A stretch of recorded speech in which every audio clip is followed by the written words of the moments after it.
Welcome guys, and today I'm going to show you how you can change your wire color in Rust.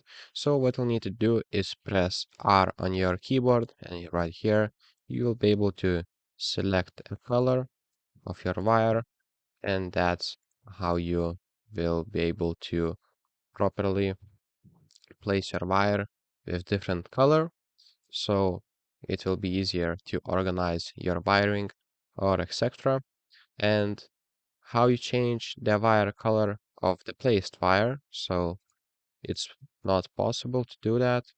Basically, you can't change the color that you're using. So let's try it again. As you can see, I'm pressing on R and I can't change that. So that's pretty much it, guys.